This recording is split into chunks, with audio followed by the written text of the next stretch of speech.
Hello， 大家好，我係 Alfred。今條片咧會同大家喺大阪咧食天婦羅，唔係食一間，係食兩間。咁咧兩間咧都係米芝蓮一星嘅。咁其實以往咧即係疫情前咧，咁我哋都有拍過一啲天婦羅嘅餐廳，包括喺全日本最出名就係天婦羅之神嘅嗰間時山居啦。另外咧亦都有拍過一間米芝蓮一星嘅鋪頭啦。喺嗰兩條片咧，我有講過一啲天婦羅製作上嘅原理啦，同埋品嚐天婦羅嘅時候咧，有啲咩地方要注意嘅。有興趣嘅朋友咧，可以睇翻嗰兩條片。咁我哋而家就先去食第一間啦。呢間天婦羅平石近7年都攞到米芝蓮一星，餐廳係樓上鋪，有10個位，每位收費係22,000 yen 連稅。入咗之後會有少量前菜，都係一啲開胃嘢，包括一個酸味味嘅星曼苗，跟住就會馬上開始食天婦羅。呢一點就同今條片嘅第二間餐廳有好大分別。跟住仲有一大碗生菜，呢個就唔係一口氣食晒嘅，擺埋一邊，成餐飯得閒就懟兩片，用嚟間下場。第一道菜係蝦頭，一擺入口，第一個感覺係個殼未夠通透，佢已經脆㗎啦，但係脆得嚟呢係偏硬。第二呢係蝦頭味有啲淡，傳統上天婦羅嘅蝦頭同蝦肉分開上，就係因為蝦頭要炸耐好多，先可以激發到佢濃郁嘅味道出嚟。所以今日作為第一道菜嘅蝦頭，竟然唔係我預期中嘅味道，係令我有啲驚訝。跟住呢就食蝦身啦，食材本身係靚嘅，但係炸蝦身嘅時間又過咗龍。以前啲片都講過，天婦羅其實唔係炸熟嘅料理，而係蒸熟。手法上，食材唔會直接掂到啲油，亦唔會喺個鑊裡面完全熟晒，而係出鍋之後喺麵衣裡面用餘溫同食材自身嘅水分將食材蒸焗成廚師追求嘅熟度。但今日隻蝦一入口就發現質地偏老，而且有啲乾，水分明顯已經被抽走，喺油裡面嘅時間太長。不過可能頭兩樣嘢呢，只係一時失手啫，因為之後連續出嘅幾個 item， 無論係海鮮定係蔬菜，火候都係非常對版，完全符合我對一間米芝蓮天婦羅店嘅期望。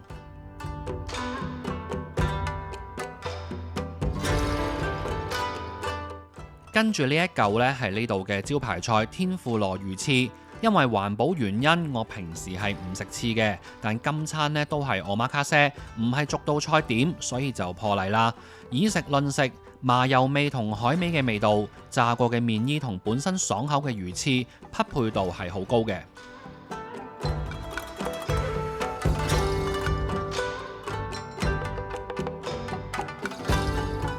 超級大隻原貝，勁厚啊！大家見唔見到呢？佢裡面呢係兩節式嘅，底面呢係比較白雪雪一啲，即係已經全熟啦。但係中間個心呢，仲係少少即係透透地明咁樣樣嘅。哇！呢個狀態真係一流。呢餐飯一路食到最後都係高水準表現，可以話係天婦羅教科書咁噶啦。師傅英文都唔錯，完全可以同食客正常溝通，而且佢份人本身呢就 keep 住好開心，所以成個餐廳嘅氣氛呢都係比較輕鬆歡樂一啲。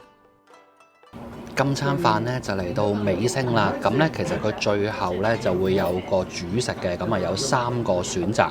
咁第一個呢就係一個茶漬飯嚟嘅，就係我而家前面呢一個啦，就係呢一個茶漬飯。而家我部機咧就擺咗喺台面咁啊，low angle 低炒我雙下巴嘅。咁嗰個飯我轉頭補拍俾大家睇。咁然後咧，另外一個咧，即係2號嘅選擇咧，就會係一個天當啊，即係炸咗一個細細份嘅天婦羅啦。咁擺咗一個飯面之後咧，就加翻少少即係豉油咁樣樣嘅。咁另外咧，如果你係揀呢個2號選擇天當嘅話咧，就會跟翻一個麵豉湯。咁如果我食茶漬飯就冇嘅。咁其實仲有第3個選擇就係一個凍嘅烏冬啊。咁我哋就2個人啊嘛，所以就嗌咗2款唔同嘅俾大家睇啦。最後仲有一片菠蘿，食埋就圓滿結束。特別鳴謝 Surfshark VPN 贊助今日呢條片。我哋平時上網潛在住好多唔同嘅風險，例如有機會俾壞人追蹤到我哋去過咩網站、睇過咩資訊，甚至喺邊度上網，亦有機會中電腦病毒。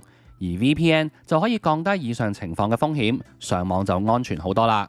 我哋仲可以連線到唔同國家嘅 VPN server，例如睇 Netflix 或者 Disney Plus， 就唔一定要 join 香港嘅 plan， 可以格下價，睇下邊個地方嘅月費平啲或者多啲節目啱睇。另一方面，如果我哋身處海外，亦可以連返去香港嘅 server， 繼續用返之前用開嘅帳號同服務，非常方便。Surfshark VPN 只需要用一個帳號就可以喺無限部裝置安裝同埋使用。有興趣嘅朋友，而家可以用畫面呢條連結，再加上 promo code，就會有17折，即係83% off。另外多送3個月免費使用，大家可以參考下面 info box 嘅連結。尋晚呢，我哋就去食咗一間1星米芝蓮嘅天婦羅啦。瞓咗一覺，第二日嘅中午呢，我哋即刻再去食多一間，都係1星米芝蓮嘅天婦羅。咁因為今日係食中午嘅關係呢，咁價錢就會平啲啊。尋晚嗰餐呢係2萬出頭一個人嘅，咁今日呢度呢就1萬蚊有找啦。呢間餐廳位於大阪市中央區嘅一條內街，靜靜地之餘都交通方便，好易揾。全店有8個吧台位，一個4人包廂，環境相當雅致。呢度嘅大廚曾經喺一間傳統日本料理店學藝，對懷石料理有深入嘅研究，所以呢度嘅菜單就唔係單單食天婦羅咁簡單。一開始佢哋就會按照正宗懷石料理嘅上菜方式，提供8寸造身同埋御碗，亦即係1口1件嘅下酒菜、刺身同埋湯品。食到咁上下，下半場先會開始食天婦羅。首先出場嘅都係蝦頭。其實我個人就中意先食蝦身，味道上由淡至濃。但正如而家有啲omakase都中意一嚟就上大拖，先聲奪人，所以上蝦頭先呢都係理解嘅。今日呢一隻蝦頭呢係好食到爆啊，口感味道都係無懈可擊。蝦頭食鮮味，蝦身就食甘甜。要隻蝦夠甜，就要控制落鑊嘅時間同蝦肉嘅溫度，去配合味蕾品嚐甜味嘅靈敏度。成件事係好有科學根據，而今日師傅對蝦頭同蝦身火候嘅掌控都係極為精準。跟住係沙錐，開背落鑊，一般落鑊之後就唔會翻面，炸夠時間就直接出鍋，炸出嚟呢先會微微彎曲，形狀上會活潑啲。魚類都係天婦羅之中好容易食得出師傅功力嘅食材，呢件沙錐嘅時間都係啱啱好。蘆筍都好常見，佢表面光滑，一般會先上乾粉再上粉漿，咁個面衣先唔會太甩皮甩骨。食蘆筍就建議點鹽，呢度嘅大廚對於食材要點鹽定係點汁非常講究，每一道菜都會提食客。有啲餐廳例如金條片嘅第一間就冇咁緊張。之後係銀魚仔或者叫做白魚仔，外面呢就用一塊大葉包住。有啲食材本身好上唔到粉，都會用呢個方法，同埋可以進一步保護個食材，避免直接掂到啲油。但今日塊葉就有啲苦澀味。有啲朋友會以為炸嘢一定係炸起就要即刻食，但其實天婦羅唔係咁嘅。出鍋之後呢，擺埋一邊，用餘溫繼續加熱係必要嘅步驟，分別只係閒置嘅時間有幾長。而番薯可以話係呢一種烹調手法嘅代表。炸完之後，有啲鋪頭直頭會擺10分鐘先上菜，就係俾時間佢裡面慢慢再變熟啲。天婦羅就去到呢一度，最後仲會有一份漬物，同埋細細碗苦飯，仲有一啖麵豉湯。然後又有好代表到呢間餐廳嘅嘢，就係一粒和果子同埋一碗現煮嘅抹茶。今日呢一間餐廳呢，我係非常之中意，我覺得呢好抵食，佢收呢個價錢，即係講緊中午呢，真係好抵食。佢係每一個細節呢，嗰個把關呢都係非常之咁嚴謹啊，係好有心想做好每一 part 嘅一間餐廳嚟嘅。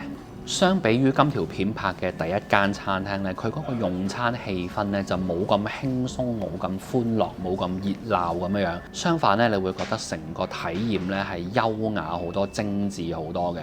師傅同埋店員同食客講嘢呢，都係細細聲、斯斯文文嗰種啦。甚至係喺師傅側邊幫佢打下手嘅嗰個後生仔，即係師傅仔呢，佢去幫師傅執翻靚啲嘢食啊，擺盤咧都係非常之認真、非常之專注。即係舉個例啦，就算佢擺一粒食用花喺嗰個碟度咧，佢都好似係一定要擺得好準確，一定要喺嗰個位，一定要喺嗰個方向，稍為歪咗1mm都唔得咁樣樣嘅。呢個咧亦都係我欣賞呢一間餐廳嘅地方。我哋今條片就講到呢度，下次再見，拜拜。